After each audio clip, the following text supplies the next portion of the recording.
தமிழ் திரைப்படத்துறையினை முன்னிறுத்தி தமிழகத்தில் விருது வழங்கும் நிகழ்வுகளில் முன்னிலையாக தற்போது திகழ்வது ஆனந்த விகடன் விருது வழங்கும் விழாவாகும். திறமைக்கு மரியாதை எங்கேயோ இடிக்குதே. விஜய் அவார்ட் தற்போது நடைபெறுவதில்லை.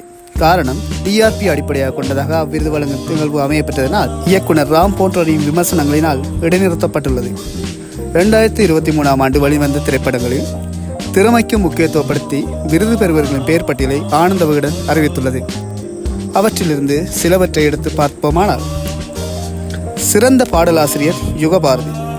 சித்தா திரைப்படத்தில் இடம்பெற்ற கண்கள் ஏதோ மற்றும் மாமன்னன் திரைப்படத்தில் இடம்பெற்ற நெஞ்சமே நெஞ்சமே என்ற இரு காதல் பாடல்களின் வரிகளுக்காக யுகபாரதி இவ்விருதை பெறுகின்றார்.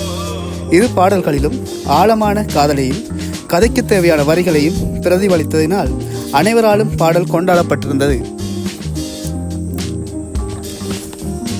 சிறந்த பின்னணி பாடகர் பிரதீப் குமார். அயோத்தி படத்தில் இடம்பெற்ற காற்றோடு பட்டம் போல மக்கா பாடல்களுக்காக இவ்விருதை பெறுகின்றார். தற்போது இளைஞர்கள் மத்தியில் பெரும் ரசிகர்களை கொண்ட பாடகராக மாற்றமடைந்துள்ளார்.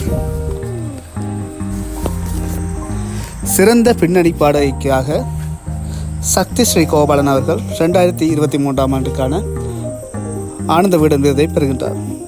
பொன்னியின் செல்வன் படத்தில் இடம்பெற்ற அகநக மற்றும் மாமன்னன் திரைப்படத்தில் இடம்பெற்ற நெஞ்சமே நெஞ்சமே என்ற இரு பாடல்களுக்கும் தனது வசீகர குரலினால் உயிரூட்டியமைக்காக இவ்விருது வழங்கப்படுகின்றது. சிறந்த ஒளிப்பதிவு 2023 ஆனந்த விகடன் விருதை வேல்ராஜ் பெறுகின்றார். விடுதலை பாகம் 1 திரைப்படத்தில் அக்கதைக்களத்தின் காட்சி அமைப்புகளில் எம்மையும் பயணிக்க செய்தமைக்காக இவ்விருது அளிக்கப்படுகின்றது. ஆனந்த விகடன் 2023 விருது விழாவில் சிறந்த படமாக யாத்திசை தெரிவு செய்யப்பட்டுள்ளது. வரலாற்று கதைகளை சொல்ல பெரும் பொருட்செலவு தேவையில்லை. ஆத்மார்த்தமான தேடலும் வரலாறுகளை கற்றலுமே முக்கியம் என்பதுடன் சிறப்பானதொரு திரைப்படமாகவும் இதனை வழங்கியிருந்ததன் காரணமாக இவ்விருதினை தட்டிச் செல்கின்றது. 2023 ஆனந்த விகடன் விருது விழாவில் சிறந்த வில்லனுக்கான விருதினை MS பாஸ்கர் அவர்கள் தட்டிச் செல்கிறார். வில்லத்தனம் என்பது 10 அடியாட்களை கொண்டு சத்தம் போட்டுக்கொண்டே சண்டை பிடிப்பதல்ல என்பதனை கண்களாலும் உடல் மொழியாலும் வில்லத்தனத்தை பார்க்கிங் திரைப்படத்திற்கு வழங்கியமைக்காக இவ்விருதினை பெறுகின்றார்.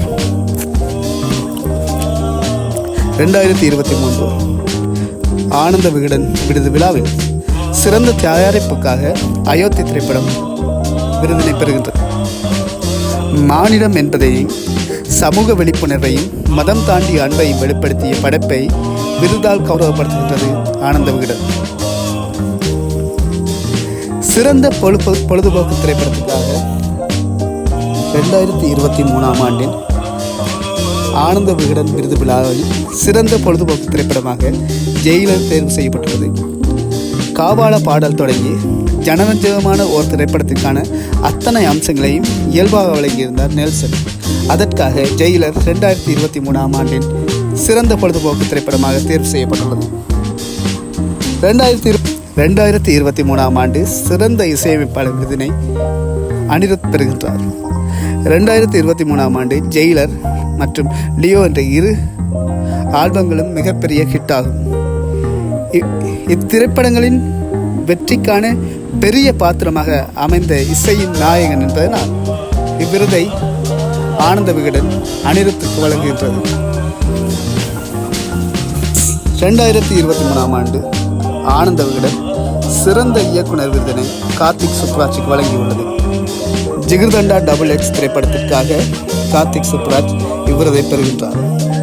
இயற்கையை நேசித்தல் என்பதில் அரசியலை நுழைத்து அதே நேரம் பொழுதுபோக்கு அம்சங்களையும் உட்படுத்தி சிறந்த திரைப்படமாக அமைத்திருந்தார். சிறந்த நடிகர் 2023 ஆண்டு ஆனந்த விகடன் சிறந்த நடிகராக சூரியை தேர்வு செய்துள்ளது. ஒரு மனிதன் புதிய முயற்சிகளை மேற்கொள்ளும் போதே தன்னை உயிர்ப்பித்துக் கொள்கின்றார். இன்றைய தினம் கருடன் படம் ரிலீஸ் ஆகின்றது. அதற்கு அடித்தளம் அமைத்தது வெற்றிமாறனின் முழுமையான ஹீரோவாக மாறி கதைக்கான நாயகத்தன்மையை வெளிப்படுத்தி இவ்விருதை தட்டிச் செல்கின்றார் சூரி.